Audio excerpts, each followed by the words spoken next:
Joining us here from the Detroit Lions, the head coach of the team, Dan Campbell, here on the Rich Eisen Show. How are you, Coach? Good, Rich. How you doing? I am fine. Is there truth to this rumor? I know it's rumor season, but I think you can confirm this one. Is it your birthday today, for real, Coach? It is. Okay. Yes, it is. So you do realize that you have the most valuable gift on your birthday, right? Right now. What's that? Calling my show. Oh, I got you. Thank you. Man, I appreciate it. This is the highlight of my day right now. I appreciate Rich. that. Thank you. I appreciate that. I appreciate that. It costs me nothing, but it's still heartfelt, nonetheless. I feel it. Thank you. What are you doing? What does a birthday 2 weeks before the draft look like for the head coach of the Detroit Lions? Well, it doesn't feel like a birthday, not just yet. It will maybe on draft night, but everything is, we're doing cut-ups, offense, defense, special teams, and and then also back there with Brad working on the draft, going through some of these guys, trying to find the right fit for us. And so it's, like every other team is doing, man, they're just trying to get prepared, trying to get better, trying to upgrade. Is your board set? No, not quite. I mean, we've got some pretty good ideas, but we're still in the middle of the process, man. We're still vetting guys, and I mean, this thing goes all the way up until the first night of the draft. I mean, that's how it goes, man. The work never stops, and Brad and his group, man, are doing an unbelievable job. I mean, the amount of hours and legwork that go into this type of operation, I'm not sure everybody quite understands, man. And so it's a special group, and they're a bunch of grinders now. So it's good. Okay, and so how much is the board a guide, or that's it? That's the gospel. Once 2 weeks from tonight, and you're on the board at 6, and the phone's ringing, and Brad's like, "Yeah, the deal is not good enough for us. We're going to pick," and then you go and you choose whoever's on the board that's the highest. How does that work for you, Dan? No, I think we're man. I think you find the guys that you really believe in and you believe fit you, and that you can see them having a home here with us. And once you've targeted those guys, I think you do what you feel like you need to get them on your team or to acquire them. Now, with that, you also, like any other team does, you go through all the scenarios, right? You do the mock drafts, you start going, this happens, here's a trade, and then you put yourself in that mode. I mean, that's what Brad does. You put yourself there. All right, are we willing to take this trade to give up this player that we really love? Is it worth that, And so I think you have a pretty good idea. You do have a game plan, but you're also ready to adjust if need be. Dan Campbell, head coach of the Detroit Lions, here on the Rich Eisen Show. Look, I know we're talking 2 weeks before draft, and you're kind enough to call in, and specifics might be sparse. So I'll ask questions, and with some generalities to it, and you can answer obviously as you see fit.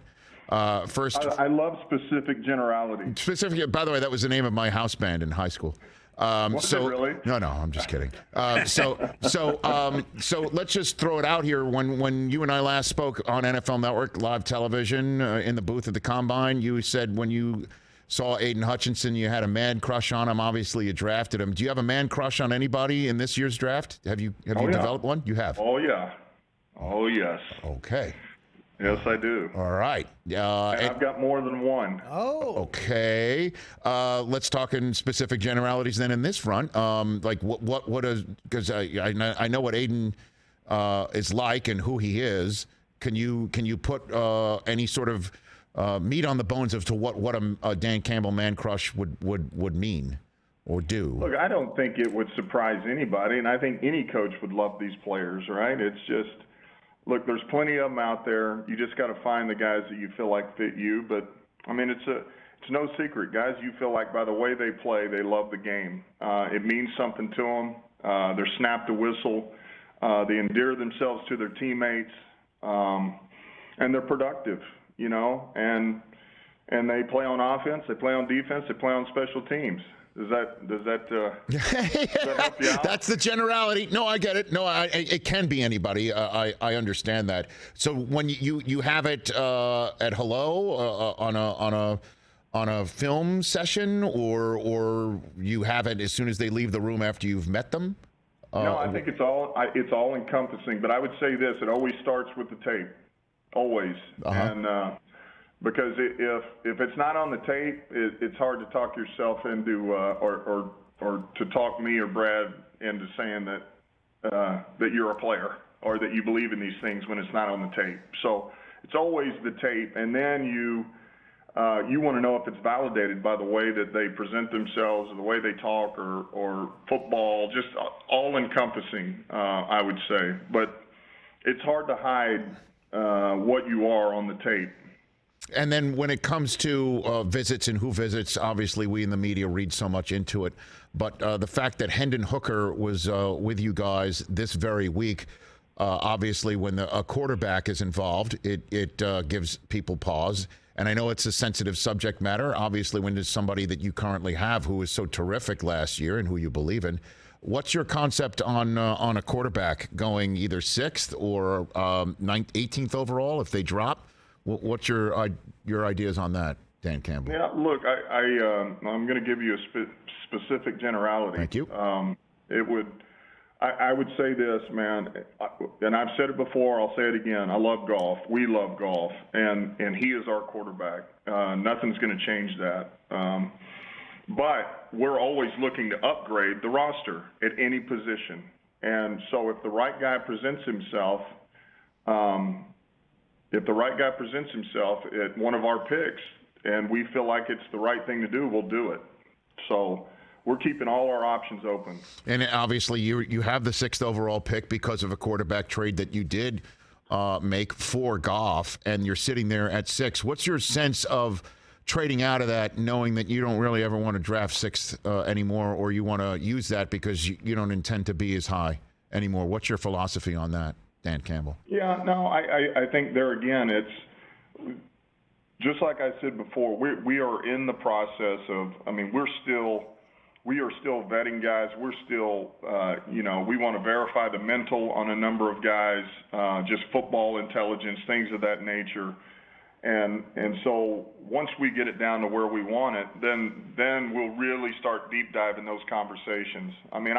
Look, for me, I'm open to do whatever, and so is Brad. We are very flexible, but we're not going to just go back either, and there again, if it's somebody we really love sitting at 6, then we're probably going to make our selection. But until we put ourselves in that moment and go through those scenarios, all our mock drafts, all the things that could come up, then it's kind of a moot point. So has Brad's phone rang for the pick? Have you heard about that? People calling You'd have to talk to Brad about that one. Oh, he doesn't talk to you about that, Dan? Or you just what happened? He could. What happened? Okay. He sure could. All right, so that's the non-specific generality that I just got from you right there. Okay, very good. There you go. All right. The trade of Jeff Okudah kind of caught a lot of people by surprise. Again, he was drafted in 2020, 3rd overall. Now he's been sent to Atlanta for a 5th round pick. Why did that happen in your estimation, Coach? Yeah, look, we knew we wanted to upgrade the secondary, and we've been pleased with the upgrades that we've made, man. Bringing in Sutton and Mosley, and then getting C.J. Johnson from Philadelphia. We feel like we really beefed up that area, and we still got Jerry Jacobs. We got Will Harris back, and so we've got a group, and we just felt like, you know what. We felt pretty good with the additions that we made, and we really felt like, man, at this time, this is probably the best thing for us and for Jeff. New change of scenery, and give him a fresh start. We felt really good about our guys, and look, I appreciate Jeff, man. Jeff was a pro. He came to work. He busted his ass. Man, he worked at it, and, he was coming off an injury last year, and we just felt like, this is the right thing to do right now. And in terms of free agency, it's all a puzzle piece, Dan Campbell, obviously. Jamal Williams, his 17 touchdowns, he is not retained, but boy, did you go ahead and get yourself a big-time back, in my estimation, in David Montgomery. And I'm wondering, do those things happen where you're standing there twice a year watching him go, he becomes available, and this is how he winds up on your team? Yeah, partially. Let me say this. Yes, sir. Let me say this first about Jamal. All right. One of the, this has been a 2-year process, man, going into year 3, and we've had to overcome a lot here. A lot of different situations, scenarios, and Jamal is a big part of the way we finished. He's a big part of us getting up and getting on our feet. He was very much a part of this program, and I'll always wish him the best of luck, and I appreciate the hell out of him. But back to what you were saying about Montgomery, yes, that was a big reason why. When you face the guy, really I've faced him, 5 times in the last 3 years. Even when I was at New Orleans, we faced him for a year, and he was always a pain in the ass, man. He was a player I always worried about for us defensively, because he's steady, he's consistent, he's versatile, he's tough, he's smart. He can help you in the pass game. He can run choice routes. He's got patience as a runner. He's got good vision. He's got good hands. And so, man, just knowing that, all right, it's not going to work out with Jamal, to be able to acquire him, that was, man, we were pretty excited over here. Is it fair to say you also look at, you got a first-round selection at 6, you got one at 18, that you're adding a third in Jamison Williams next year, in a way, Coach? Yeah, you could say that, because really we didn't get him till by the time he started to hit his stride. It was late in the year, coming off the ACL. So to be able to get him and get in, he was not able to go through any OTAs, any of the off season or training camp and half the year. So now to get him back in the building and from the get-go here, to be able to get the reps, yeah, I do feel like that, man. That's a great way to put it, Rich. Okay. Yeah, by the way, that's another birthday gift. You can use that. Thank you for that. I just wrote it down. Gift wrap. Yeah, you got a third first round pick, and my pleasure on your birthday. And because I've done this show 8 years, NFL Network 20. I don't ask this of a Detroit Lions head coach so much, but this is legit. How do you handle the expectation level? There's a lot of it. The way you finished, the way that you could have made the playoffs, for sure. There was a lot that went down in the final week of the season that did not go your way, that, and quite honestly should have. Based out of your control with what happened in Seattle.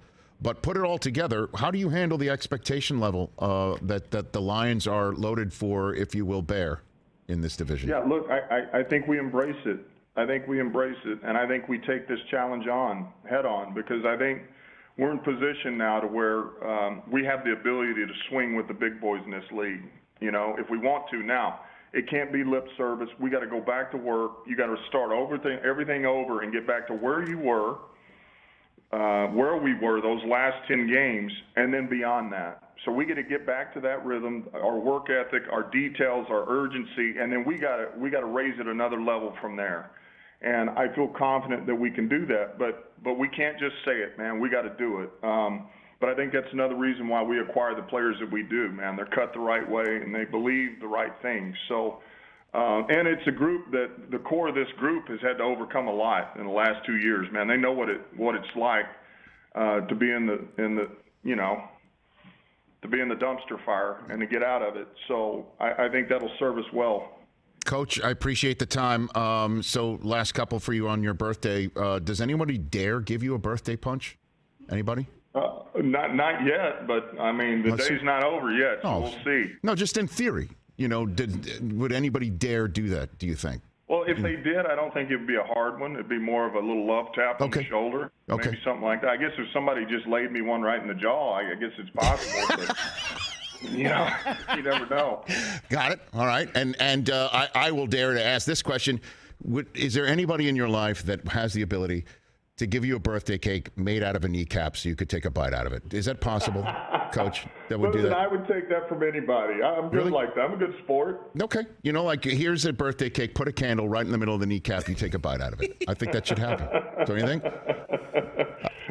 Maybe I'll do that and I'll send you a photo. I would do that. Yes. Yes. See, now that's a gift to me. It shouldn't. I don't. Don't worry. This is a one-way street. It's gifts to you, and I appreciate you taking the time on your birthday. Let's chat post-draft if you don't mind. Thanks again. Sounds good, Rich. Good Take care of yourself. You right back at you. That's Dan Campbell, Detroit Lions head coach. Catch the Rich Eisen Show every single day on the Roku channel, 12 to 3 Eastern, for free.